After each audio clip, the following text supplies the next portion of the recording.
Bismillah. Assalamualaikum warahmatullahi wabarakatuh. Sebelum kita mulai, eh, tes suara dulu ya. Suara saya bisa didengar dengan jelas?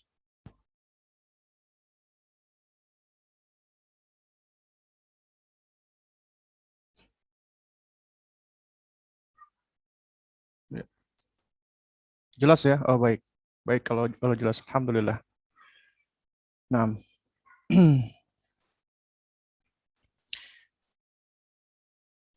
baik ya, karena sudah pukul setengah 11 ya. Jadi kita mulai ya, ini kurang lebih udah pukul 10:29. Kita mulai saja. Innal hamdalillah nahmaduhu wa nasta'inuhu wa nastaghfiruh wa natubu ilaih wa na'udzu billahi min syururi anfusina wa min sayyiati a'malina may yahdihillahu fahuwal muhtad wa may yudlil falan tajida lahu waliyyan mursyida. Rekaman CCTV, korban melaporkan kasusnya ke polisi. Dari Pangkalan Bun, Kota Waringin Barat, Kalimantan Tengah, Sigit Zatwan melaporkan. Mohon bagi para ikhwas sekalian ya, jangan lupa untuk menonaktifkan mic-nya ya. Wa na'udzu billahi min syururi anfusina wa min sayyiati a'malina may yahdihillahu fahuwal muhtad wa may yudlil falan tajida lahu waliyyan mursyida. Asyhadu an la ilaha illallah wahdahu la syarika lah wa asyhadu anna Muhammadan abduhu wa rasuluh la nabiyya ba'dahu amma ba'du fa inna asdaqal kalami kalamullah wa khairul hadi hadi Muhammadin sallallahu alaihi wa ala alihi wasallam wa syarrul umuri muhdatsatuha wa kullu muhdatsatin bid'ah wa kullu bid'atin dhalalah wa kullu dhalalatin finnar amma ba'du. Ikhwatal kiram, para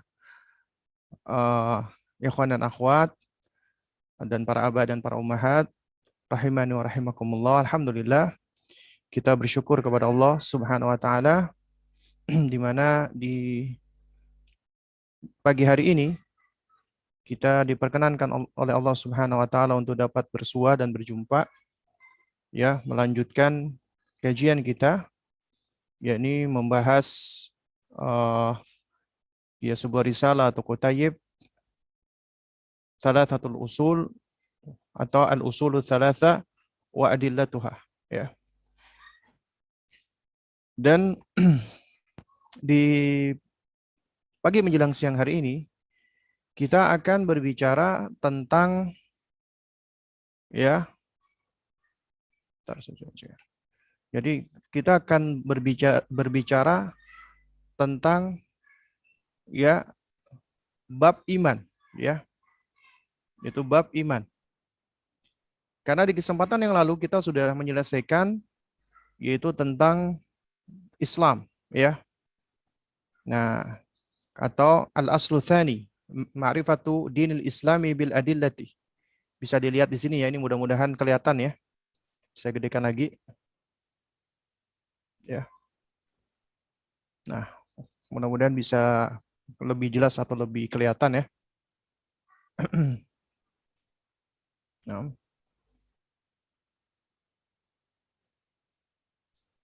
Ya.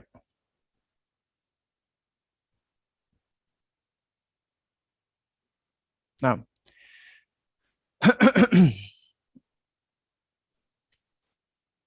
Ya, jadi kita sudah masuk ke pembahasan al-aslu tsani ma'rifatu dinil Islam bil adillati ya. Mengenal agama Islam dan dalil-dalilnya. Di kesempatan yang lalu ya, kita sudah membahas apa itu Islam. Islam adalah al-istislamu lillahi bitauhidi, yaitu berserah diri kepada Allah dengan mentauhidkannya, wal inqiyadu lahu bitaati, dan tunduk kepada Allah dengan menaatinya, wal bara'atu wal khulusu minasyirki wa ahlihi, dan berlepas diri ya, dan memurnikan dari kesyirikan dan juga dari para pelakunya ya.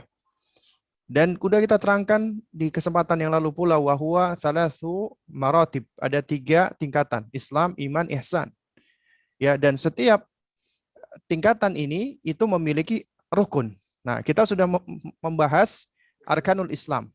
Ya, yaitu fa arkanul islami khamsatun, ada 5. Ya, Nah, kita insya Allah akan masuk ke apa namanya martabatus tsaniyah, tingkatan yang kedua yaitu iman. Baru kemudian nanti di apa namanya martabatus tsalitsah, martabat ketiga adalah ihsan.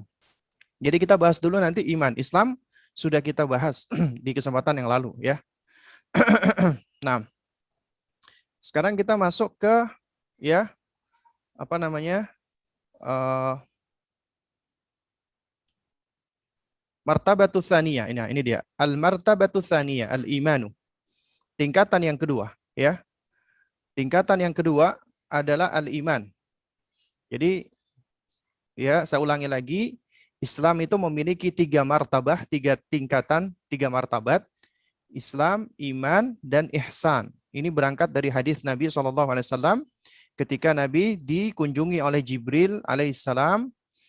Kemudian Jibril bertanya kepada Rasulullah, akhbirni anil Islam, anil iman, wa anil ihsan. Ya. Nah, itu kata para ulama itu juga menunjukkan tingkatan. Nah, sekarang kita baru membahas tentang al-martabatu tsaniyatu, tingkatan yang kedua. Apa itu al-imanu? Ya, iman. Ya. Nah, nanti di sini kita akan bahas apa yang dimaksud dengan iman, ya. Ya. Nah, qala al-muallifu rahimahullahu taala, penulis berkata al-martabatu tsaniyatu, ya, tsaniyatu afwan, al-imanu. Martabat yang kedua adalah iman, wa huwa bid'un wa sab'una syu'batan, ya. Wa huwa bid'un wa sab'una syu'batan, ya. Yaitu iman itu memiliki lebih dari 73 cabang, ya. Lebih dari 73 cabang. Ya. Nah, jamaah sekalian muliakan Allah Subhanahu wa taala, kata bid'un, ya bid'un, di sini ada kata bid'un ya. Bid'un ini adalah ya semacam kisaran ya, kisaran angka dari 3 sampai 9. Ya, itu menurut Syekh Utsaimin rahimahullah, bid'un itu kisaran angka dari 3 sampai 9. Adapun sab'un itu 70. Artinya iman itu ya memiliki cabang lebih dari 70. Ya, kalau kita perhatikan kata bid'un itu berarti antara ya 3 sampai 9, ya. Artinya 73 atau sampai 79. Di sini Nabi memang tidak menyebutkan secara spesifik. Ya, Nabi hanya menggunakan kata bid'un wa sab'una syu'batan. Artinya kisarannya 73 sampai 79 syu'batan. Syu'bah artinya cabang, ya. Jadi iman itu memiliki 70 cabang lebih, ya. Nah, yang namanya cabang itu juga ya ada yang tinggi, ada yang rendah. Makanya dikatakan a'laha, ya. Cabang yang paling tinggi adalah qaulu la ilaha illallah. Ucapan la ilaha illallah. Tidak ada sesembahan yang hak kecuali Allah Subhanahu wa taala. Wa adnaha, dan tingkatan yang paling rendah adalah imatatul adza anit tariqi. Ya, imatatul adza anit tariqi, yaitu menyingkirkan al-adza itu gangguan. Dan ini sifatnya umum ya, segala hal yang dapat mengganggu anit tariq dari jalan. Entah itu kerikil, entah itu batu, entah itu kotoran, atau hal apapun yang dapat mengganggu. Ya, jadi intinya menyingkirkan gangguan dari jalan. Maka itu juga termasuk bagian dari iman. Dari sini kita bisa lihat ya bahwa iman itu tidak mesti ya selalu berkaitan dengan hal-hal yang sifatnya keyakinan, i'tiqad. Karena yang namanya keyakinan ya itu memang menjadi pondasi, tapi harus termanifestasikan di dalam jawarih, di dalam anggota tubuh. Nah, di antaranya seperti menyingkirkan kotoran dari jalan. Kemudian wal haya'u syu'batun minal iman. Dan malu itu sendiri, haya adalah salah satu cabang dari keimanan. Naam. Jamaah sekalian yang dimuliakan Allah Subhanahu wa taala, ya ketika kita berbicara tentang iman, ya, iman itu para ulama banyak memberikan definisi. Nah, di antara definisi yang paling baik adalah iman adalah ya tasdiqu ya bil qalbi. Yaitu pembenaran dengan hati, ya. Dan ketika dikatakan pembenaran dengan hati itu berarti harus jazm, harus pasti. Jadi membenarkan sesuatu dengan pasti. dengan keyakinan, yaitu di dalam hati. Ya, tapi juga harus diucapkan, ya. Wa qaulun bilisan, dan qaul ucapan bilisan, dengan lisan. Artinya, ya, seseorang tidak cukup hanya meyakini saja, ya, sampai dia mengungkapkan atau melafalkan dengan lisannya. Artinya harus ada pengucapan. Lisan harus membuktikan apa yang ada di dalam hati. Kemudian wa amalun bil jawarih. Harus ada pengamalan, praktek dengan anggota tubuh, ya, dengan jawarih, dengan anggota tubuhnya. Ya. Jadi iman itu tidak hanya di dalam hati saja, tapi harus termanifestasikan dan terrefleksikan dalam wujud perkataan ataupun perbuatan. Ya. Nah, oleh karena itu makanya Islam itu adalah agama zahiran wa batinan, secara zahir dan batin. Kita manusia hanya bisa menilai yang zahir, tidak bisa menilai yang batin, tapi Allah bisa melihat semuanya. Oleh karena itu, siapa yang menampakkan, ya, keislamannya zahir, Islamnya zahir, tapi hatinya kafir, maka dia termasuk orang munafik, ya. Dia termasuk orang-orang munafik. Ya, orang-orang munafik ini adalah mereka yang lebih parah, yang lebih buruk, ya, keadaannya daripada orang-orang kafir yang kafirnya zahiran wa batinan. Kafir secara zahir dan batin. Artinya, ya, batinnya kafir, zahirnya juga menampakkan. Orang-orang munafik itu adalah lebih parah lagi. Mereka menampakkan Islam, tapi sejatinya mereka kafir dengan Islam. Ya, makanya orang-orang munafikin itu, ya, mereka berada di apa namanya, asfal, di neraka jahanam yang paling bawah, ya, yang paling dasar. Itulah orang-orang munafikin. Nah, sementara di sisi lain ada pula orang-orang yang beriman kepada Allah, ya, orang-orang yang mereka memiliki keimanan, sementara iman itu yazidu wa yankus, bisa bertambah dan bisa berkurang. Zahirnya kadang-kadang menampakkan, ya, tanda keimanan, kadang-kadang tidak. Artinya dia kadang-kadang melakukan kemaksiatan, ya. Nah, selama kemaksiatan itu adalah perkara-perkara yang bukan termasuk kufur akbar atau syirkul akbar, maka dia masih dihukumi sebagai muslim. Dia masih dihukumi sebagai mukmin. Misalnya dia minum khamar, dia berzina, dia berjudi, ya, maka dia adalah seorang ahli maksiat, seorang fajir, seorang fasik, ya. Tapi dia tetap dihukumi sebagai muslim. Kita wajib berwala dengan keislamannya karena dia masih seorang muslim. Tapi kita wajib barok, berlepas diri dari apa? Dari kejelekan dan kejahatannya, dari kemaksiatannya, dari kefasikannya. Ya. Nah, sementara juga ada di sisi lain, mereka, ya, mungkin sholat, mungkin berhijab, tapi mereka tidak meyakini sholat itu wajib, hijab itu wajib. Maka ini kafir. Ya. Maka ini sudah keluar dari Islam. Karena siapa yang meyakini, ya, sesuatu yang Allah halalkan, kemudian dia meyakini itu haram, atau apa yang Allah haramkan, kemudian dia yakini itu halal, dan itu adalah suatu hal yang sifatnya aksiomatis, artinya suatu hal yang doruri, ya, suatu hal yang setiap muslim itu tahu tentang hukumnya, seperti sholat, hukumnya wajib. Ya, artinya kalau ada orang yang sholat tapi dia meyakini sholat itu tidak wajib, ya, cuman saya senang dengan sholat, karena dengan sholat saya mendapatkan energi spiritual dan yang semisalnya, maka dia telah kafir. Ya. Juga demikian orang yang dia tidak meyakini wajibnya puasa di bulan Ramadan, ya. Lalu kemudian dia berpuasa. Dan dia menjelaskan alasannya, saya berpuasa karena puasa itu menyehatkan. Ya. Tapi puasa itu tidak wajib.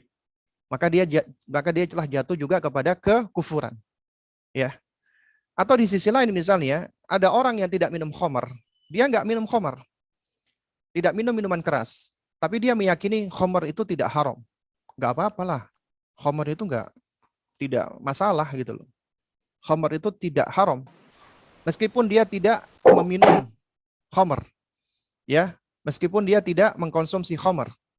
Tapi kalau dia meyakini ya khamar itu halal, maka dia juga bisa jatuh kepada kekufuran. Atau orang yang meyakini bahwasanya zina itu boleh-boleh saja asalkan sama-sama saling ridho meskipun dia tidak melakukannya, maka dia telah jatuh kepada kekufuran. Kenapa? Karena dia telah menghalalkan sesuatu yang Allah haramkan dan mengharamkan apa yang Allah halalkan, ya maka dia bisa jatuh kepada kekufuran yang nyata, ya. Dan ini semua tidak lepas dari konsepsi keimanan. Iman itu dia nggak boleh lepas dari 3 hal: hatinya, lisannya, dan perbuatannya. Ya, harus diyakini dengan hatinya, dilafalkan dengan lisannya, dan ditunjukkan dengan amal perbuatannya. Itulah iman. Ya. Nah, jamaah sekalian yang dimuliakan Allah Subhanahu wa taala, iman itu yazidu wa yanqus. Bisa bertambah dan bisa berkurang. Akan bertambah dengan ketaatan, dengan amal soleh, dengan taqarrub kepada Allah, banyak beribadah, banyak berzikir, menuntut ilmu, maka akan bertambah iman. Ya, karena iman itu dapat naik, ya dapat bertambah. Nah, sementara di sisi lain juga iman dapat berkurang. Dapat menurun, dapat menyusut, ya. Karena kemaksiatan. Karena sibuk dengan perbuatan-perbuatan yang lahwun, sia-sia. Sibuk dengan hal-hal yang tidak bermanfaat, yang tidak berguna. Ya. Maka ya iman juga dapat berkurang. Dan kemudian juga yang perlu kita pahami bersama, ya, yang namanya iman itu juga ada aslun dan ada far'un. Ada pokok dan ada cabang. Seperti tanaman atau tumbuhan, itu memiliki akar dan juga memiliki dahan, ranting, ya, cabang, daun, buah, dan seterusnya. Ya, jadi ibaratnya sama. Ya, diibaratkan juga sama seperti tanaman. Nah, perbuatan-perbuatan kemaksiatan, ya, selama akarnya masih ada, aslul iman masih ada, artinya dia masih memiliki keimanan kepada Allah Subhanahu wa taala, ya. Artinya pokok keimanannya masih ada. Lalu kemudian dia melakukan kemaksiatan-kemaksiatan atau keburukan-keburukan atau kefasikan-kefasikan, maka bisa jadi mungkin dahan keimanan atau cabang keimanannya, ranting keimanannya itu ya kering, rusak dan berguguran. Tapi selama masih ada akarnya, maka dia masih seorang muslim, masih seorang mukmin. Dan itu masih besar kemungkinannya untuk tumbuh kembali. Tapi apabila akar atau aslul iman itu tercerabut, terlepas, ya, jadi dia di dalam hatinya ya sudah masuk yang namanya kekufuran atau nifak, hilang keyakinannya dia kepada Allah Subhanahu wa taala, waliyadzubillah, maka akan tercerabut pula akar daripada iman itu, aslul iman itu. Sehingga apabila aslul iman atau akar iman itu tercerabut, maka hatinya akan menjadi hati yang mati dan tidak lagi bermanfaat nasihat-nasihat yang ada. Ya. Nah, jadi jamaah sekalian dimuliakan Allah, ya, inilah pentingnya kita harus mengetahui ini tentang konsepsi keimanan. Dan iman ini adalah perkara yang mendasar, ya. Dan ini adalah martabat yang tinggi setelah Islam. Ya, karena Islam itu kalau kita perhatikan, ya, itu adalah sesuatu hal yang cenderung adalah perkara-perkara zahir, ya. Adalah perkara-perkara yang tampak zahir. Nah, adapun iman, ya, ini di sini kita bisa baca lagi, ya. Kata penulis, ya rahimahullah, wa arkanuhu sittatun. Ya, wa arkanuhu sittatun. Jadi rukun iman ada 6, ya. Yang pertama adalah an tu'mina billahi, yaitu engkau beriman kepada Allah Subhanahu wa taala. Nah, nanti ini yang akan kita bahas, ya, lebih panjang lebar tentang ini. Nanti baru di kesempatan berikutnya kita akan mengelaborasi, ya, yang lainnya, yaitu iman kepada malaikat, ya, wa malaikatihi wa kutubihi wa rusulihi wal yaumil akhir wa bil qadari khairihi wa syarrihi. Yaitu engkau beriman kepada Allah, malaikatnya, kitab-kitabnya, rasul-rasulnya, hari akhir, dan takdir yang baik dan yang buruk. Ya, kemudian sebagaimana kebiasaan Syekh yang tidak pernah melepaskan dari dalil dan selalu mengikatkan selalu dengan dalil, wa dalilu ala hadhil arkan as-sittati qauluhu ta'ala. Dalil atas, ya, penetapan rukun yang 6 ini adalah firman Allah Subhanahu wa taala. Allah Azza wa Jalla berfirman, ya, apa namanya? Eh,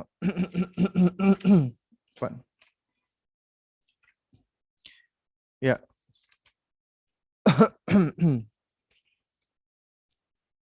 Nah, ya.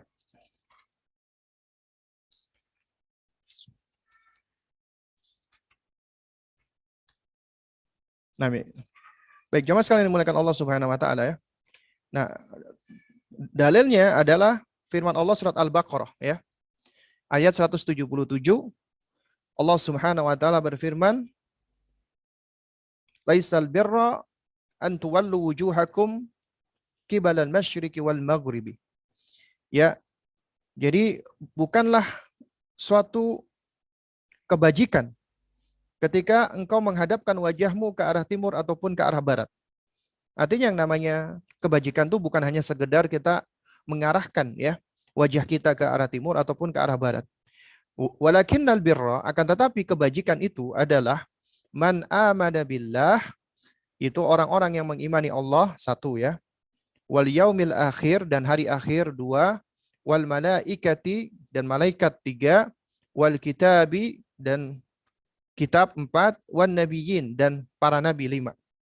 Nah, lalu kemudian kata Syekh, ya, wa dalilu al-qadari qauluhu ta'ala. Adapun dalilnya takdir, ya, adalah surat Al-Qamar ayat 49, ya inna kulla syai'in khalaqnahu bi qadarin. Ya, sesungguhnya segala sesuatu kami ciptakan, ya, sesuai dengan takdirnya, sesuai dengan kadarnya. Ya, sesuai dengan takdir atau kadarnya. Nah, baik, jamaah sekalian dimuliakan Allah Subhanahu wa taala. Kita insya Allah di dalam beberapa pertemuan ini dan mendatang kita akan, ya, membahas nih tentang, ya, konsepsi keimanan kepada Allah, malaikat, kitab-kitabnya, para rasul, hari akhir, dan takdir yang baik dan yang buruk, ya, dan juga dalil-dalilnya insyaallah taala. Nah, baik, jamaah sekalian yang dimuliakan Allah Subhanahu wa taala, ya. Antuk minabillah, yaitu beriman kepada Allah. Maka ini adalah pokok daripada segala keimanan. Ini adalah yang mendasar dan yang utama. Artinya semua keimanan yang lainnya seperti kepada malaikat, kitab, para rasul, hari akhir, dan takdir, itu tidak akan bisa tegak dan terrealisasikan sebelum yang paling mendasar terlebih dahulu, yaitu mengimani Allah. Betapa tidak, ya? Ya, karena malaikat adalah makhluk ciptaan Allah. Kitab-kitabnya adalah bagian dari, ya, sifat Allah, yaitu Allah berfirman, Allah berbicara. Kemudian para rasul, utusan Allah, juga adalah makhluknya. Hari akhir juga sama. Itu adalah, ya, hari yang Allah buat dan Allah tentukan sebagai hari pengakhiran. Demikian pula dengan takdir Allah yang baik dan yang buruk. Itu semua tidak akan bisa terrealisasikan tanpa adanya pokok atau sumber dari semua hal ini, yaitu Allah Subhanahu wa taala. Karena itu makanya, ya, mengimani Allah itu adalah sumber atau unsur yang paling utama di dalam keimanan, yang paling mendasar. Ya. Meskipun ya seseorang misalnya dia mengimani Allah, dia mengimani kitab-kitabnya, tapi dia tidak mengimani malaikat. Ya, dikatakan arkan, rukun, apabila salah satu rukun ini tidak ada atau gugur, maka akan gugur pula semua keimanannya. Ada orang mengimani Allah, mengimani kitab suci, mengimani para rasul, mengimani hari kiamat, dan mengimani takdir, tapi tidak mengimani malaikat.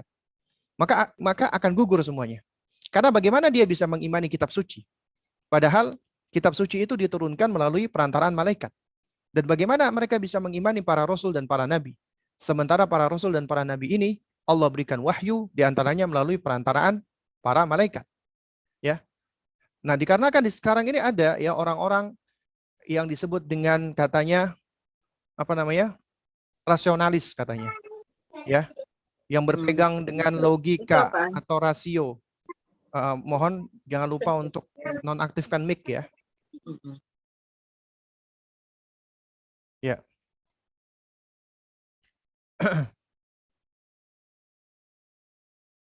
Baik. Ya. Nah, sekarang ada orang-orang seperti itu ya, mereka apa namanya?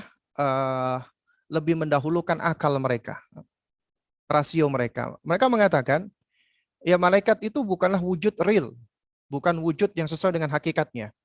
Itu adalah kiasan, kinaya, simbol, simbol atas kebaikan. Artinya, ya kebaikan-kebaikan yang dilakukan oleh manusia, maka itulah malaikat. Adapun keburukan-keburukan yang dilakukan manusia, maka itu adalah syaitan. Jadi mereka menganggap ini sebagai kinayah, kiasan. Maka orang-orang yang melakukan hal seperti ini, sesungguhnya dia telah menggugurkan semua keimanannya. Ya, karena salah satu rukun keimanan itu gugur, maka akan gugur pula semuanya. Demikian pula apabila ada orang mengimani Allah, mengimani malaikat, mengimani kitab suci, mengimani para rasul, dan mengimani hari kiamat, tapi tidak mengimani takdir Allah. Ya, tidak mengimani takdir Allah. Jadi yang mereka yakini adalah apa? Allah Subhanahu wa taala ketika sudah menciptakan manusia, Allah beristiwa di atas arsy, Allah tidak ikut campur tangan dengan urusan manusia. Manusia itulah yang menentukan ya dirinya sendiri. Ya, manusia itu yang menentukan dirinya sendiri. Ya. Jadi Allah hanya mengamati saja dan nanti Allah akan menghisap. Artinya takdir Allah tidak lagi berlaku kepada manusia. Manusia diberikan ya kebebasan mutlak menurut mereka. Dengan kebebasan mutlak ini, ya sudah manusia tinggal milih apakah mereka mau kepada kebaikan ataupun kepada keburukan. Dan ketika mereka melakukan ini semua, mereka menganggap itu semua tidaklah ya dipengaruhi oleh ketentuan Allah atau tidak dipengaruhi oleh takdir Allah.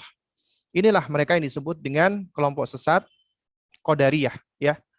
Jadi menurut mereka ya Allah tidak memiliki intervensi di dalam amal perbuatan manusia.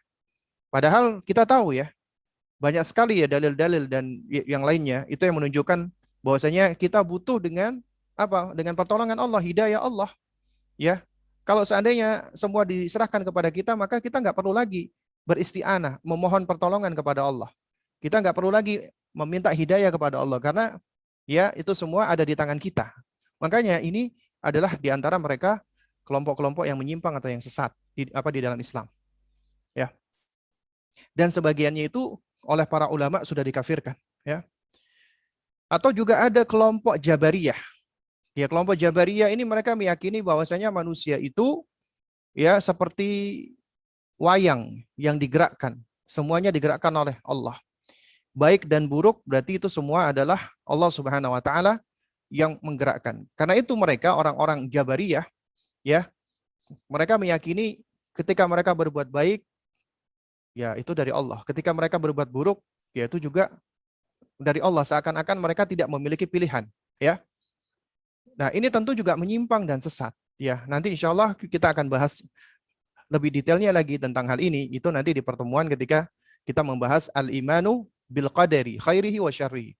Karena di situ ya tidak sedikit mereka yang keluar dari akidah sahiha, manhaj yang benar, akhirnya mereka jatuh kepada kesesatan. Ya.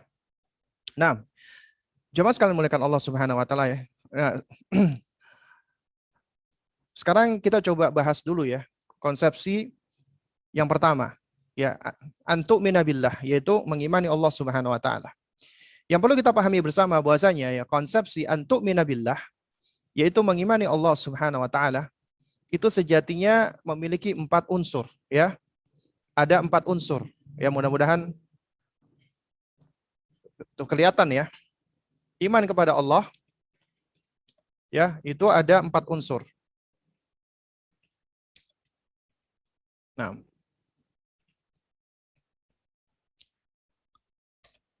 mudah-mudahan bisa dilihat ya. Baik. Apa yang pertama adalah al-imanu bi wujudillah. Ini yang pertama. Yang kedua, al-imanu ya bi rububiyatillah. Kemudian yang ketiga, al-imanu ya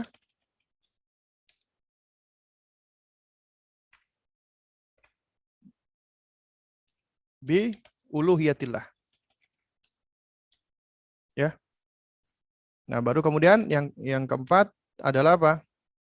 Adalah al-imanu bi asma'ihi wa sifatihi al-ulya, ya.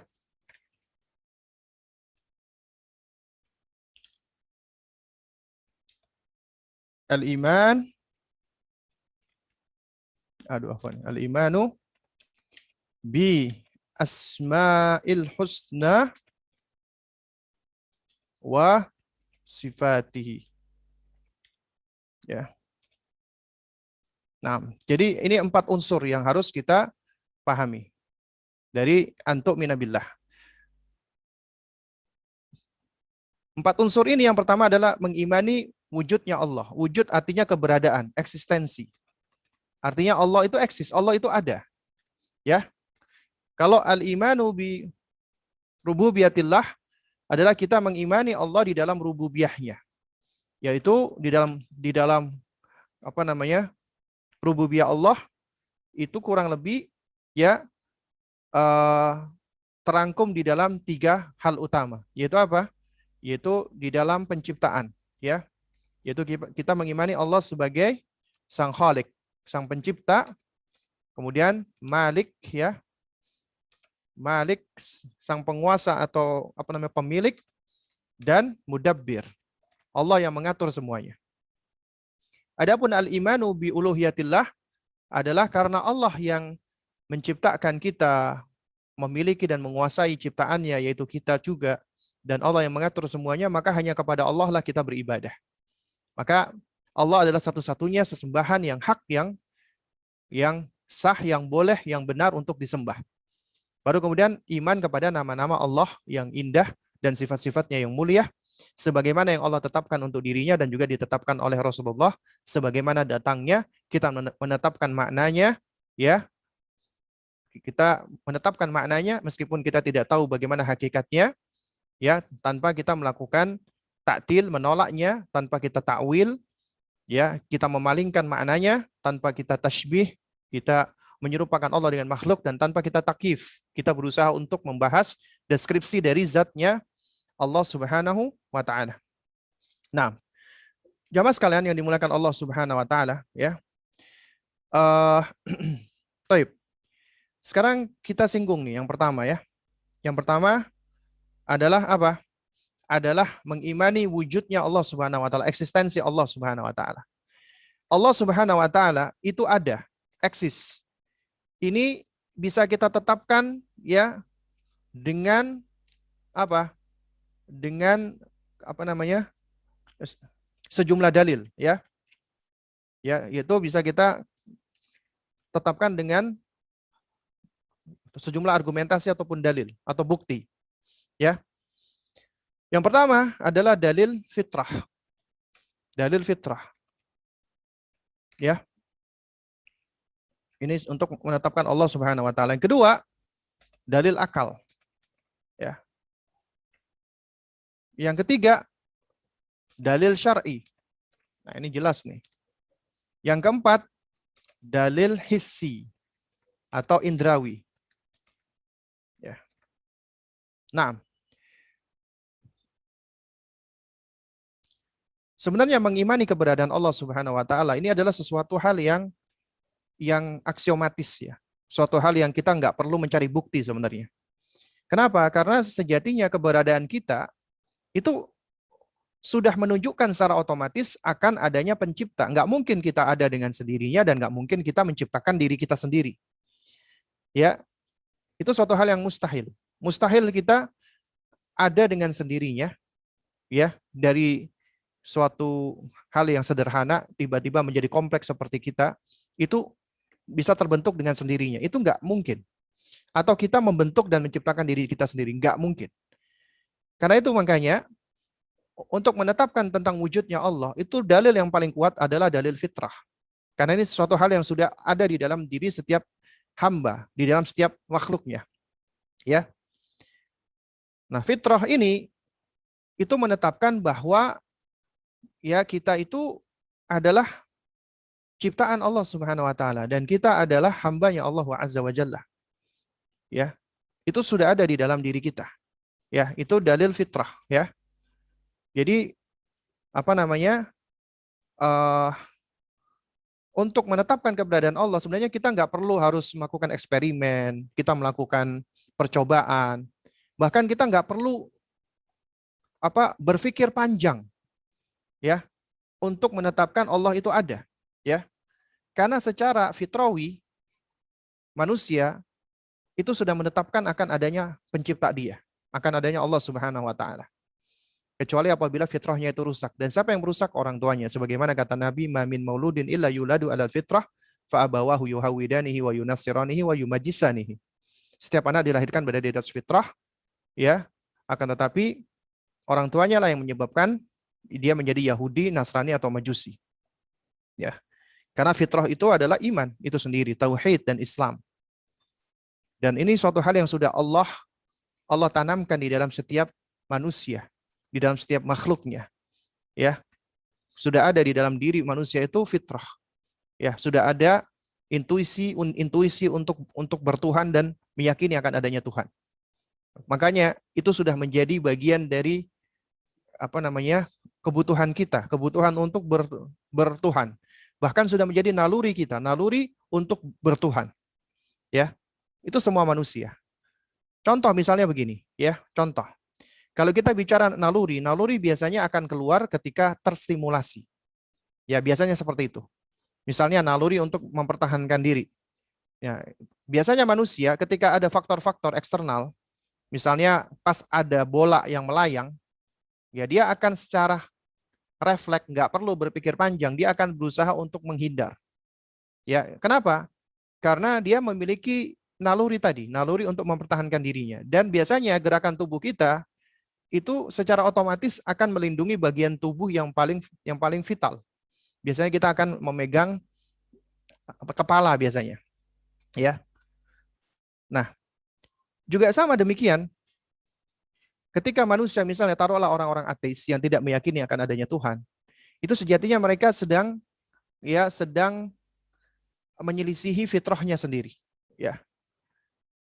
Nah, kalau misalnya mereka berada di atas kapal nih, kapal yang terombang-ambing dengan badai yang begitu dahsyat, ya, sampai udah bocor sana bocor sini, itu biasanya akan mulai muncul nih fitrahnya ini, ya, akan muncul di dalam dirinya, ya, harapan-harapan, keinginan, ya, agar ada sesuatu yang bisa menolong dirinya, ya, sesuatu yang kuat, sesuatu yang mampu, yang maha berkemampuan, yang maha kuat, yang bisa menyelamatkan dirinya.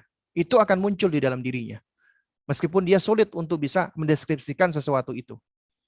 Nah, padahal sejatinya itulah, ya, fitrah yang sudah Allah tanamkan di dalam diri setiap manusia. Ya. Dan fitrah ini, ya, selama masih ada, itu yang akan terus bergejolak. Yang mengajak manusia untuk apa? Untuk kembali kepada fitrah tersebut. Kemudian juga dengan dalil akal, ya. Dengan dalil akal. Ya jelas dengan akal sehat. Ya. Karena apa? Karena akal kita akan menetapkan bahwasanya keberadaan sesuatu menunjukkan akan adanya pencipta atau pembuat sesuatu tersebut. Misal contoh, ketika kita di jalan ketemu kacamata. Ya, itu nggak mungkin akal kita menetapkan kacamata ini adalah suatu hal yang terbentuk dengan sendirinya. Ya, ini adalah suatu hal yang nggak ada yang bikin, nggak ada yang buat. Ya, itu akan ditolak oleh akal kita karena akal kita menetapkan sesuatu yang kompleks, ya, sesuatu yang terstruktur, sesuatu yang sistematis, pasti ada yang membuatnya gitu loh. Ada yang membikinnya, ya. Itu ada suatu hal yang sudah bisa ditetapkan oleh akal sehat. Karena itu makanya Allah Subhanahu wa taala di dalam surat At-Tur ayat 35, Allah itu benar-benar membawa argumen yang sangat logik sekali bagi akal manusia. Ya. Ketika Allah Subhanahu wa taala ya berfirman, am khuliqu min ghairi syai'in am humul khaliqun? Ya, apakah mereka diciptakan dari tanpa sesuatu apapun? Tiba-tiba ada, tiba-tiba nongol, ataukah mereka yang menciptakan diri mereka sendiri? Ya. Artinya keberadaan sesuatu tidak mungkin itu muncul dengan sendirinya tanpa tercipta. Nah, kalau demikian berarti sesuatu itu ada, pasti ada yang menciptakan. Dan nggak mungkin sesuatu itu menciptakan dirinya sendiri. Ya, jadi satu-satunya konsekuensi yang paling logik adalah sesuatu itu ada karena ada penciptanya, ada yang menciptakan. Ya, nah, dan jamaah sekalian, apa namanya? Ya jamaah sekalian dimuliakan Allah Subhanahu wa taala, ya. Itu berkaitan dengan surat At-Tur ayat 35 ini ya. Uh, Salah seorang ya ketika itu adalah apa namanya pembesar ya dari kaum Quraisy yang bernama Jubair bin Mut'im. Ya, dia secara tidak sengaja mendengarkan firman Allah Subhanahu wa taala surat At-Tur ini. Ketika sampai di ayat ini, am khuliqu min ghairi syai'in am humul khaliqun, ya, apakah mereka diciptakan tanpa dari sesuatu apapun ataukah mereka menciptakan diri mereka sendiri? Ya. Dan juga Allah Subhanahu wa taala juga menerangkan ya. Ya, kalau kalau kita nggak bisa menjawab apakah kita itu diciptakan dari tanpa sesuatu apapun ataupun kita menciptakan diri sendiri, lantas ya, apakah mereka menciptakan langit dan bumi? Artinya bukan cuma ada kita di sini, ada yang lainnya, langit dan bumi yang begitu sangat sempurnanya, sangat kompleksnya, sangat rumitnya. Apakah mungkin semuanya itu ada dengan sendirinya? Ya, balhum la yuqinun ya. Jadi bahkan sebenarnya mereka itu tidak meyakini atas apa yang mereka apa namanya anggap ini, ya, yaitu bahasanya Tuhan itu nggak ada gitu loh. Ya. Nah, saat itu Jubair bin Mut'im yang masih musyrik, ya, dia mengatakan bahwasanya ya hampir-hampir hatiku ini melayang. Dan itulah awal mula ya munculnya keimanan di dalam diri beliau. Dan akhirnya beliau pun masuk Islam, ya. Nah, jamaah sekalian yang dimuliakan Allah Subhanahu wa taala, ya.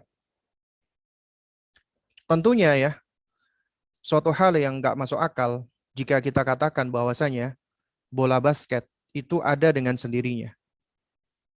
Itu bola basket itu tidak ada penciptanya. Padahal itu cuman ya sederhana ya, cuman bola doang gitu loh. Kita akan dikatakan gila, tapi ya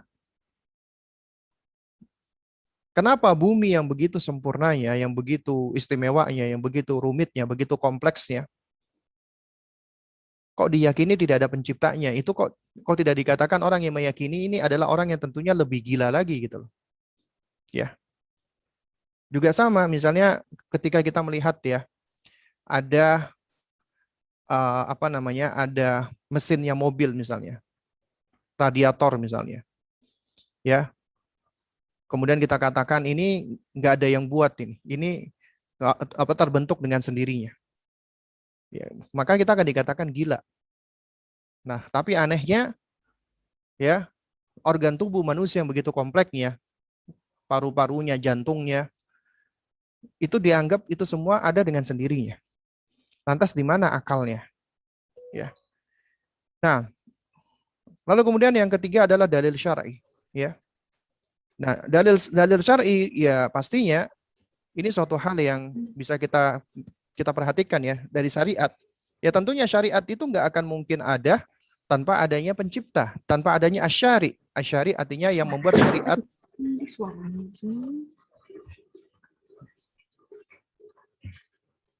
Ini dia. Hai, hai. Ya ini mohon jangan lupa untuk menonaktifkan mic-nya ya. Ayo, Ya. Baik, jamaah sekalian dimuliakan Allah Subhanahu wa taala ya. Jadi dalil syar'i ya itu tentunya kita tahu ya, manusia itu adalah makhluk yang membutuhkan ada kebutuhan-kebutuhan bukan hanya secara fisik ya, tapi juga secara psikis, secara spiritual. Karenanya banyak agama yang dipegang oleh manusia. Kenapa? Karena itu butuhnya mereka dengan nutrisi batin mereka. Ya. Dan ini menunjukkan apa? Menunjukkan bahwasanya manusia itu butuh nutrisi hati, nutrisi batin. Dan dari itu semua agama yang ada, Allah Subhanahu wa taala menentukan hanya satu agama yang benar yang berasal dari sisinya, yaitu agama Islam. Tapi kenyataannya ternyata manusia itu memiliki agama yang begitu banyak. Banyaknya agama mereka ini menunjukkan bahwasanya mereka sebenarnya butuh untuk bertuhan, butuh kepuasan spiritual, butuh ketenangan, butuh kebahagiaan, butuh ketentraman. Dan itu nggak akan diperoleh kecuali dengan apa? Kepuasan spiritual. Dan tidak ada ya satupun yang dapat memuaskan spiritual manusia kecuali Islam. Karena Islamlah yang sesuai dengan fitrah, sesuai dengan akal sehat. Ya. Nah, karena itu makanya secara dalil syar'i, syariat itu nggak mungkin ada kecuali ada syari'nya, ada yang membuat syariat tersebut. Dan Allah Subhanahu wa taala menentukan syariat yang paling baik untuk hamba-hambanya. Karena Allah lah yang menciptakan hamba tersebut. Dan Allah berikan aturan-aturan, rules, nizam, syariat. Ya, syariat Allah itu adalah yang paling sempurna, yang paling universal, yang paling baik. Tidak ada yang lebih baik daripada syariat Allah Subhanahu wa taala. Dan agama-agama samawi dikatakan berarti dari langit, itu agama-agama dari Allah Subhanahu wa taala, ya. Itu adalah agama yang secara asal syariatnya adalah syariat yang paling lurus.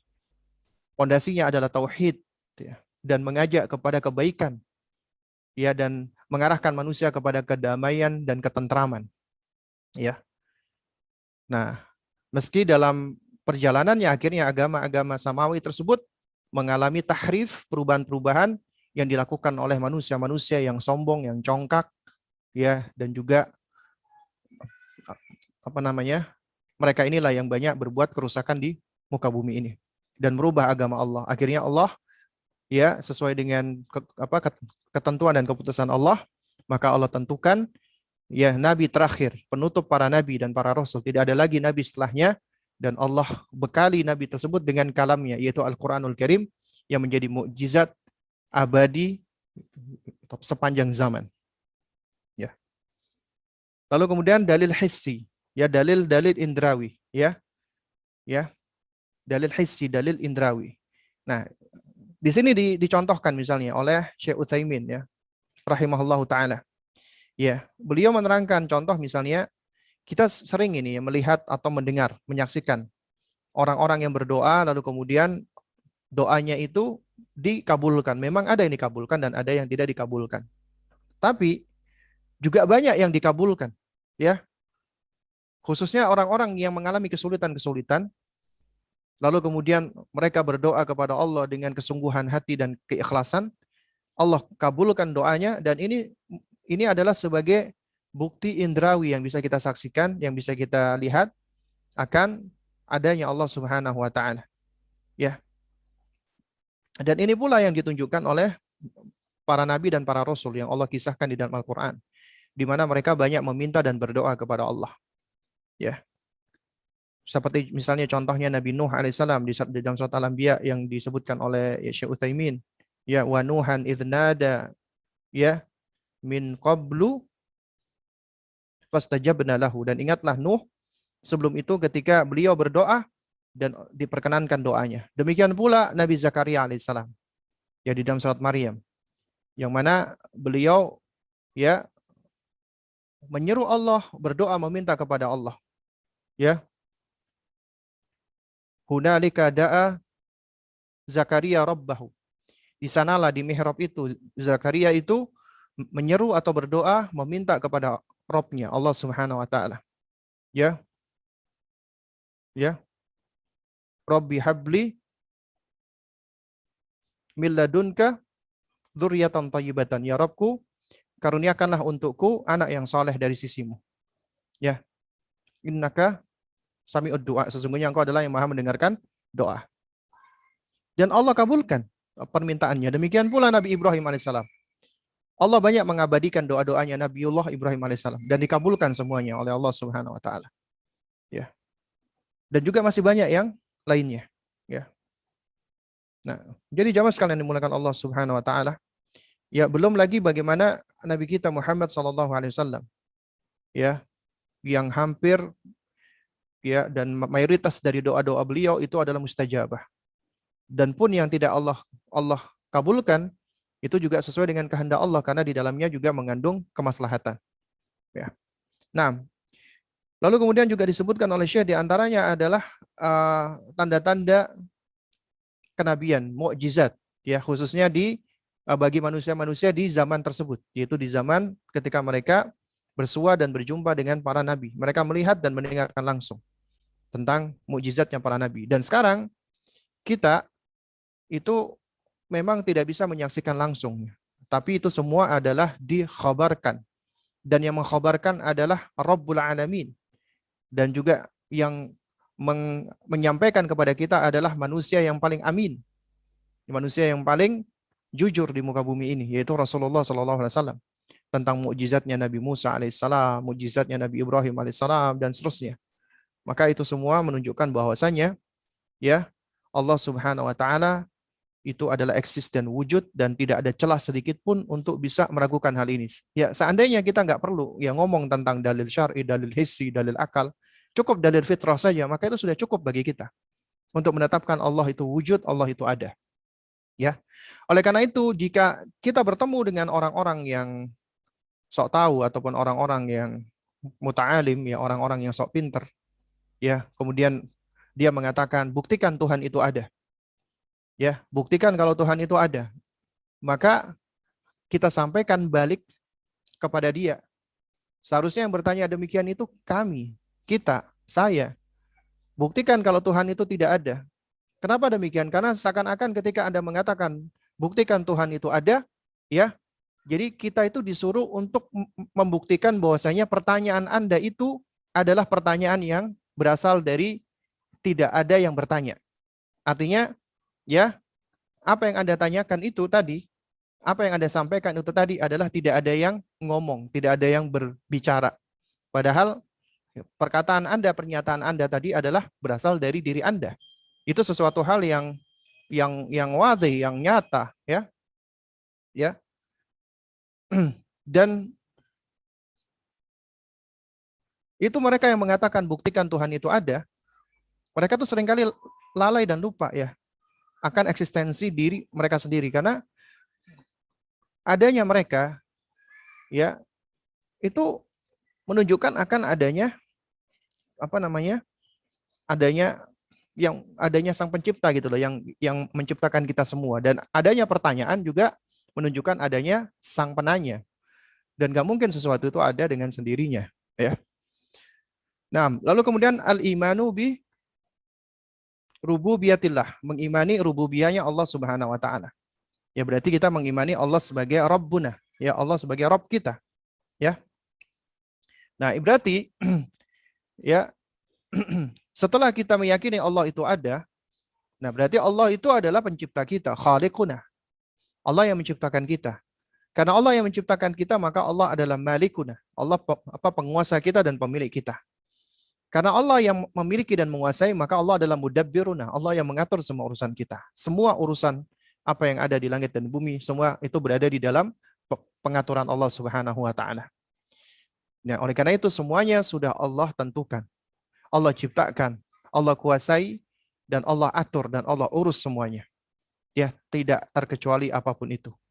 Berarti ini menunjukkan bahwasanya kita ini adalah ciptaan Allah. Berarti kita milik Allah, dan kepada Allah lah kita akan berpulang dan akan kembali. Dan Allah mengatur dan mengurusi semuanya. Rezeki kita, hidup mati kita, ya kebahagiaan kita, semuanya berada di tangan Allah. Allah atur itu semua. Makanya orang-orang beriman yang meyakini Tuhannya, Rabbnya, dan Allah itu maha adil. Gak mungkin Allah berbuat zalim kepada hambanya. Allah maha mengetahui, Allah maha ghafur, maha pengampun, Allah maha rahim, ya maha pengasih, dan seterusnya. Maka dengan semakin dia mengenal tentang nama-nama dan sifat-sifat Allah Subhanahu wa taala ini, ya buahnya adalah dia akan menjadi makhluk atau manusia yang paling tenang hidupnya di muka bumi ini. Ya. Karena dia meyakini dirinya ada karena ada penciptanya.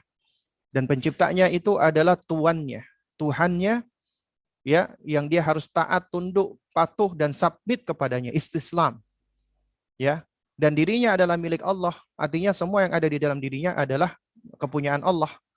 Berarti karena kepunyaan Allah harus dia pelihara dan harus dia jaga.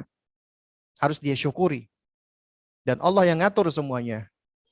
Rezeki semuanya diatur oleh Allah Subhanahu wa taala. Sehingga dia tidak merasa khawatir dengannya. Nah, oleh karena itu makanya yang ketiga adalah al-imanu bi uluhiyatillah. Karena Allah yang menciptakan kita dan Allah yang sudah mengatur semuanya, maka hanya kepada Allah lah kita beribadah. Maka hanya kepada Allah lah kita beraktivitas. Dan hanya untuk Allah lah ya semata kita melakukan semua amal-amal kita. Kita tujukan hanya kepada Allah. Kita mengabdi hanya kepadanya. Kita beribadah hanya kepada Allah Subhanahu wa taala. Ya. Jadi dengan kita mengetahui hal ini, kita akan tahu tujuan hidup kita. Kita tahu purpose of our life. Ya, meaning of our life. Apa tujuan kita hidup di muka bumi ini? Sehingga kita akan memiliki orientasi, tujuan, fokus, dan destinasi yang jelas.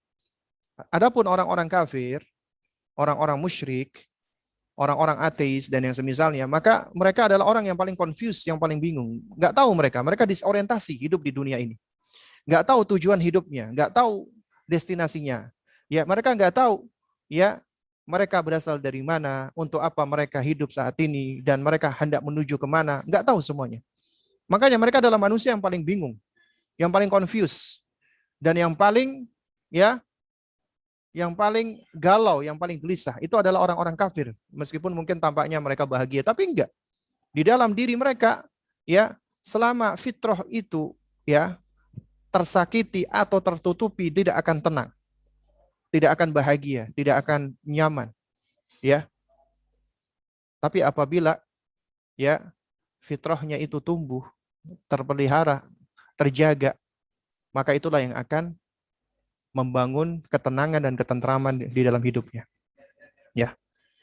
Lalu kemudian al-imanu bi asma'i ya bi asma'ihi al-husna ya wa sifatihi al-uliyah.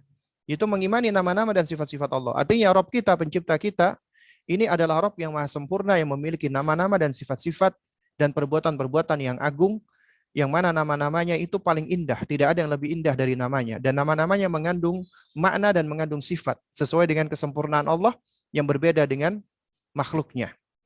Dan nama-nama dan sifat-sifat Allah Subhanahu wa taala ini adalah nama-nama yang agung yang Allah tetapkan untuk dirinya sendiri, karena yang paling tahu tentang Allah adalah dirinya sendiri. Lalu kemudian ditetapkan oleh Rasulullah, karena makhluk atau manusia yang paling tahu tentang Allah adalah Rasulullah sallallahu alaihi wasallam, ya. Sehingga kita nggak boleh menetapkan nama-nama dan sifat-sifat Allah kecuali apa yang Allah dan Rasulnya menetapkan untuknya. Ya. Dan semakin seseorang itu mengenal nama-nama dan sifat-sifat Allah dan perbuatan-perbuatan Allah, maka akan semakin bertambah kecintaannya. Ya jamaah sekalian dimuliakan Allah, jangankan kita berbicara tentang pencipta kita, nama-nama dan sifat-sifatnya. Kita misalnya berbicara tentang makhluk. Ya. Kita lihat ya alam semesta yang begitu indahnya, yang begitu cantiknya, ya kita sudah takjub, ya kita sudah begitu senang luar biasa karena fitrah kita memang senang dengan hal ini. Lantas bagaimana jika yang kita pelajari itu adalah pencipta kita Allah Subhanahu wa taala, ya nama-nama dan sifat-sifatnya, sehingga dengan mengenal Allah Subhanahu wa taala, nama-nama dan sifat-sifatnya, maka kita akan semakin mencintai Allah Subhanahu wa taala. Dan juga dengan mengenal nama-nama dan sifat-sifat Allah itu akan membangun karakter-karakter kita. Ya, contoh misalnya Allah Al-Alim, Allah Maha mengetahui. Ya, berarti Allah itu dzul ilmi, Allah memiliki ilmu. Ilmu Allah sempurna. Ilmu Allah tidak diawali dengan kebodohan sebagaimana kita manusia. Kita bodoh dulu, belajar akhirnya kita tahu. Allah enggak. Ya, ilmu Allah sifatnya adalah azali. Ya, yaitu dari awal, dan Allah tidak memiliki pengetahuan yang diawali dari kebodohan. Ilmunya Allah sempurna. Dan juga tidak diakhiri dengan lupa, alpa. Ya, sebagaimana kita manusia, kita bisa lupa, kita bisa pikun, ya. Ya, tapi Allah tidak. Ya, ilmu Allah adalah abadi, untuk selamanya dan sempurna. Ya. Dan Allah tahu semuanya, yang tersembunyi dan yang tampak. Allah tahu segalanya, yang belum terjadi, yang sedang terjadi, yang akan terjadi, Allah tahu semuanya. Ya, itulah pengetahuan Allah begitu sempurnanya. Dan ini akan membuahkan muraqabatullah. Kita merasa diawasi Allah Subhanahu wa taala.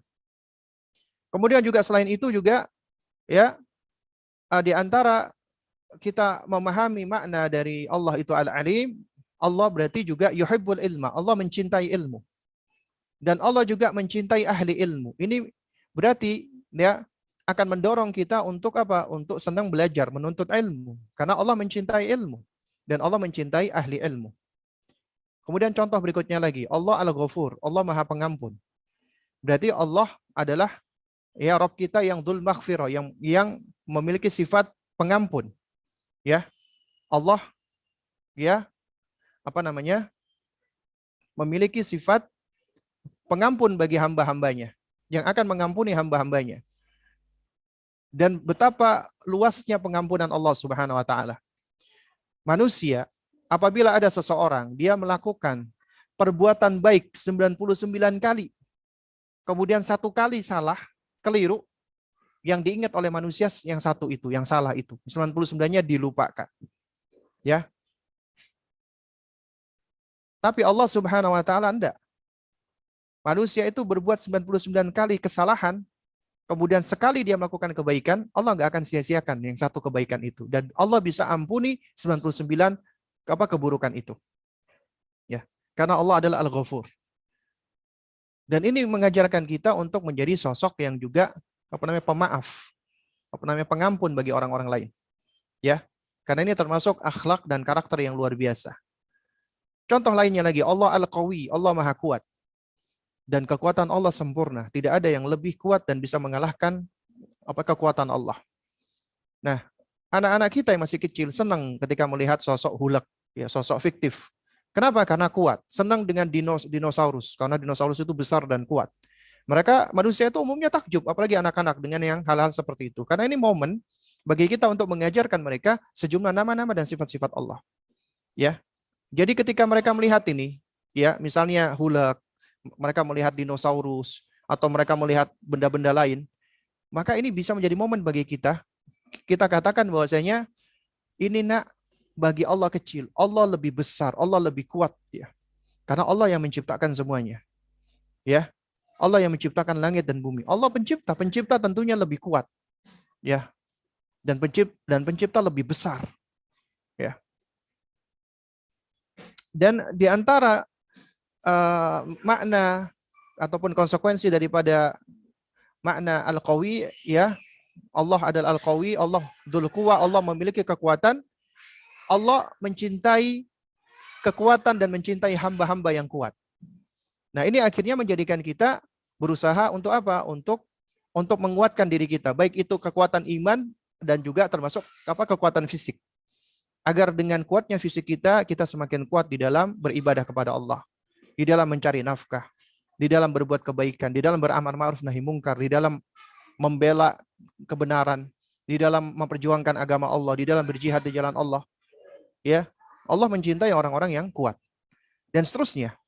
Jadi dari sini kita bisa tahu ini bahwa ternyata dari nama-nama dan sifat-sifat Allah yang kita pelajari itu akan membuahkan karakter-karakter yang luar biasa. Lantas bagaimana jika ini sudah kita ajarkan dan kita didikkan kepada anak-anak kita dari semenjak mereka masih kecil? Ya. Ya, tentunya harus berangkat dari ilmu, ya, yang benar, ya. Enggak boleh sembarangan. Karena dalam hal ini sifatnya adalah tauqifi. Ya, artinya tauqifi enggak boleh kita tetapkan kecuali ada dalilnya. Enggak boleh akal kita yang sekedar menetapkan hal tersebut. Harus ada dalilnya.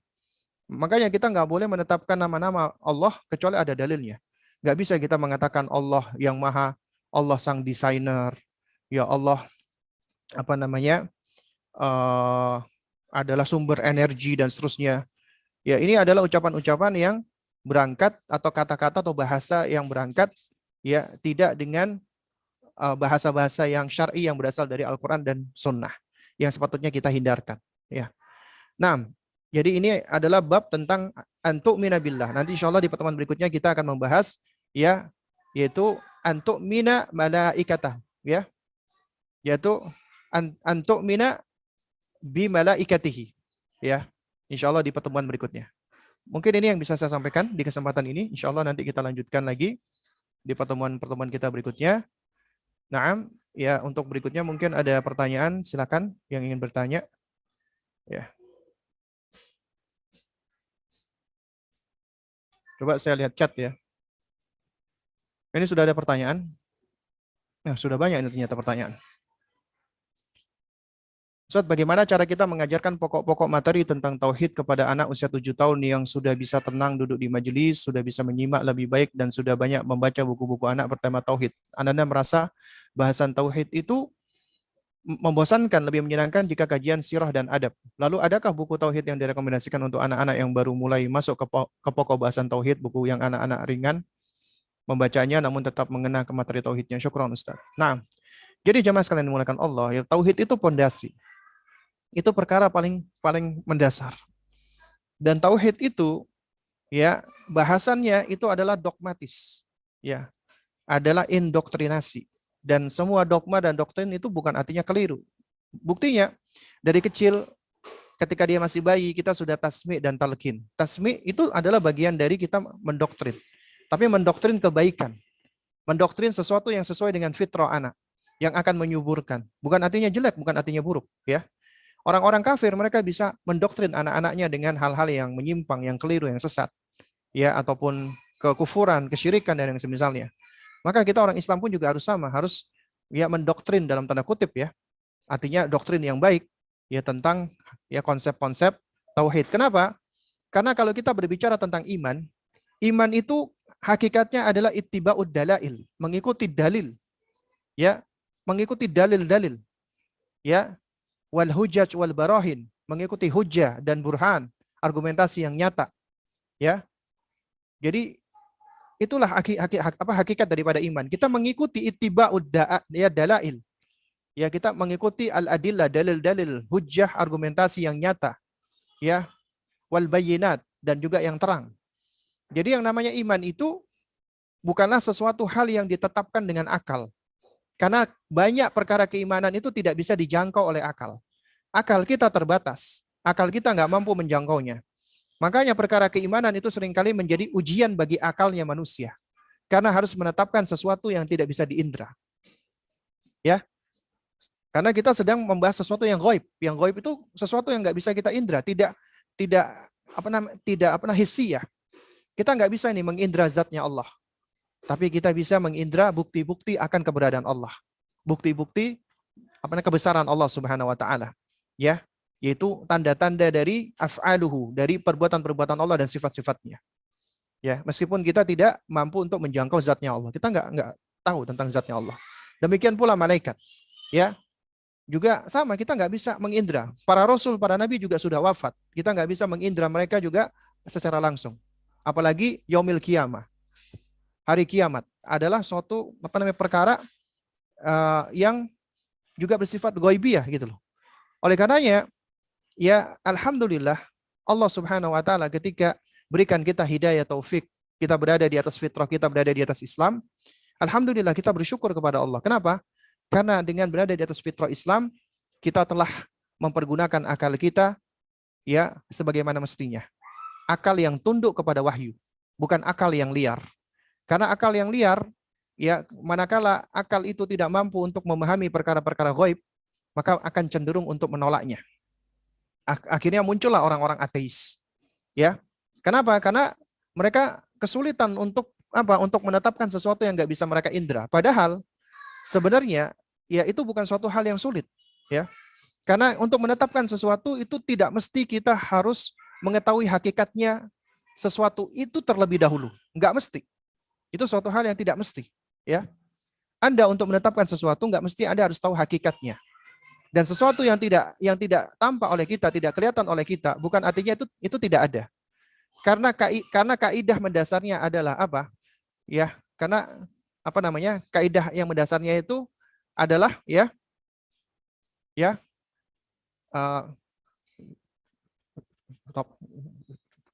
adamul ilmi, ya. Laisal ilm bil adam. Ya. Adamul ilmi artinya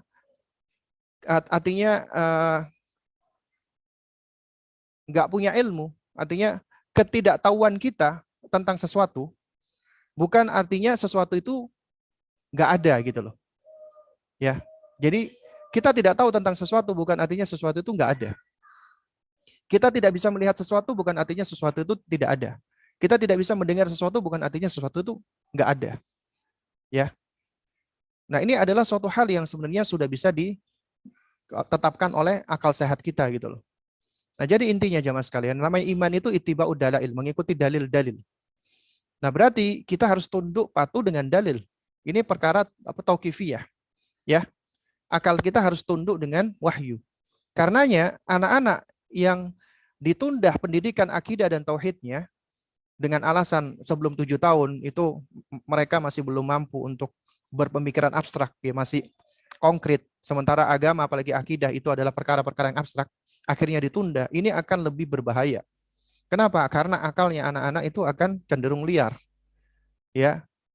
Nah, oleh karena itu makanya pendidikan keimanan itu harus dimulai dari yang paling mendasar. Lalu kemudian juga yang namanya pendidikan keimanan, mengenalkan anak khususnya kepada Rabb-nya, ma'rifatullah, itu bisa dengan dua cara yang sebagaimana Allah berikan dua ayat untuk mengenal Allah. Ayat kauniyah dan ayat qauliyah. Ciptaan-ciptaan Allah, makhluknya, dan juga dari apa? Dari firman-firman Allah Subhanahu wa taala. Ya. Dan juga di dalam sebuah riwayat ya, itu disebutkan ya dari Rasulullah sallallahu alaihi wasallam di mana beliau mengatakan tafakkaru fi khalqillah wa la tafakkaru fi dzatillah. Ya, silakan kalian merenungi, bertafakur tentang ciptaan-ciptaan Allah. Tapi jangan kalian merenungi dan kalian memikirkan tentang zatnya Allah. Kenapa? Akal kita nggak akan mampu menjangkaunya. Oleh karena itu, Allah ketika memuji ya, apa namanya? Orang-orang yang berakal ya, ulul albab, itu Allah sebutkan karakteristiknya. Inna fi khalqis samawati wal ardi wa ikhtilafil laili wan nahari la ayati li ulil albab. Kata Allah, sesungguhnya di dalam penciptaan langit dan bumi dan bersilih gantinya siang dan malam, itu ada sign, ada tanda-tanda bagi orang-orang yang mau mempergunakan akalnya. Kemudian Allah terangkan siapa itu orang-orang yang mau mempergunakan akalnya, ulul albab ini, alladzina yadhkurunallaha qiyama wa qu'uda wa ala junubihim. Mereka adalah orang-orang yang selalu mengingat Allah, menyebut Allah di saat berdiri, di saat duduk, dan di saat berbaring. Karena dimanapun dia berada, itu akan selalu ada tanda-tanda Allah. Wa yatafakkaruna fi khalqis samawati wal ard, dan mereka selalu bertafakkur tentang penciptaan langit dan bumi. Begitu luar biasa dan begitu sempurnanya. Kemudian orang-orang ulul albab ini mengatakan apa? Rabbana ma khalaqta hadza batila, wahai Rabb kami, Engkau tidak menciptakan sesuatu yang ada ini dengan sia-sia. Enggak ada yang sia-sia yang Allah ciptakan. Enggak ada yang sia-sia. Hatta itu nyamuk, itu enggak sia-sia. Ya, ataupun itu bakteri, ataupun itu virus, enggak ada yang sia-sia. Allah ciptakan semua, enggak ada yang sia-sia. Ini hanya orang-orang yang ulul orang-orang yang ulul albab saja yang bisa memahami hal ini. Ya, Subhanaka faqina adzabannar. Maha suci Engkau ya Allah. Ya, maka jauhkanlah kami dari nar, dari neraka. Nah, jadi jamaah sekalian dimuliakan Allah Subhanahu wa taala ya. Mengajarkan tauhid itu enggak mesti harus dengan cara seperti sekedar talqin, tidak. Itu juga berbagai macam cara, metode. Di antaranya dengan cara soal wa jawab. Makanya Syekhul Islam Muhammad bin Abdul Wahab rahimahullah juga beliau membuat buku Ta'limus Sibyan at-Tauhid, mengajarkan anak-anak tauhid, di antaranya dengan cara bersoal jawab. Ya, karena soal jawab ini adalah metode yang bagus, yang menarik dan tidak membosankan. Juga di antara cara berikutnya adalah apa? Dengan cara observasi, melakukan pengamatan. Karena Allah Subhanahu wa taala seringkali mengajak kita untuk memperhatikan. Bahkan Allah itu memberikan tanda, sign banyak sekali. Wa fi anfusikum afala tubsirun. Bahkan di dalam diri kalian, di dalam diri kita, ya. Afala tubsirun, apakah kalian tidak memperhatikannya? Sebenarnya banyak yang bisa kita ajarkan kepada anak kita. Misalnya, mulai dari belajar tentang biologi, belajar tentang tubuh, anatomi tubuh, belajar tentang organ, tentang jari, tentang mata. Nah, kita seringkali hanya berhenti, ya, hanya sekedar pengetahuan secara kognitif saja. Oh, fungsi mata, oh kemudian bagian-bagian mata. Kita lupa betapa luar biasanya, ya, komponen mata yang begitu kompleksnya, ya, itu ternyata ya nggak ada manusia yang mampu untuk bisa mengcopy meniru, menduplikasi matanya manusia. Jangankan mata manusia, mata hewan saja nggak ada manusia yang mampu untuk bisa melakukannya. Kamera yang paling bagus saat ini itu juga nggak akan bisa menggantikan bagaimana dia kinerja mata yang begitu luar biasa. Kenapa? Karena mata adalah ciptaan Sang Pencipta, Sang Khalik, Allah Subhanahu wa taala. Nah, dari situ kita kenalkan tentang kebesaran-kebesaran Allah Subhanahu wa taala dan sejumlah dari sifat-sifatnya ya yang bisa kita ajarkan dari ciptaannya. Dengan cara apa? Observasi. Pengamatan. Anda ketika mengajarkan ilmu sains kepada anak Anda, geografika, biologika ya, juga termasuk fisika dan yang semisalnya, itu sebenarnya kita sedang mempelajari sains, tanda-tanda dari sunnah kauniyah Allah, ayat kauniyah Allah. Ya tinggal bagaimana caranya kita ya mendelivers, mengantarkan itu kepada anak-anak kita. Ya. Dan juga buku-buku yang bertemakan tauhid untuk anak-anak juga sebenarnya sudah banyak ya, cuman saya nggak begitu mengikuti ya. Ya, tapi intinya adalah ini sebenarnya kembalinya kepada kita sebagai orang tua. Bagaimana kita bisa memberikan pijakan-pijakan kepada anak kita dalam segala hal ya yang berkaitan dengan ilmu pengetahuan yang dia pelajari, itu sebenarnya bisa dikaitkan dengan apa? Dengan konsep diniyah. Ya, asalkan teori-teori atau sains itu memang benar ya, bukan teori-teori yang sekedar dibuat oleh orang kafir ya, dan itu sebenarnya bukanlah suatu hal yang bersifat saintifik. Kenapa? Karena sesuatu dari teori saintifik yang sahih, yang benar, maka itu termasuk ayat kauniyah, tidak akan menyelisih ayat kauliyah ya. Nah, jadi supaya anak-anak tidak bosan, maka yang kita perhatikan adalah bagaimana kita mengemasnya, kita mempackage ya. Nah, ya ini sudah zuhur ya. Oh. Ustaz, bagaimana jika seorang melakukan ibadah puasa dengan mengharapkan pahala dan juga mengharapkan sehat dan juga berat badannya turun? Bagaimana hukumnya? Nah, yang harus kita ajarkan adalah ibadah adalah ikhlas lillahi ta'ala ya. Jadi konsepnya adalah kita ajarkan ya ibadah lillahi ta'ala. Balasan Allah jauh lebih baik. Ya, balasan Allah jauh lebih sempurna daripada balasan-balasan yang ada di dunia. Itu harus kita ajarkan, ini pondasi. Karena itu ini harus menjadi pokoknya, menjadi asalnya.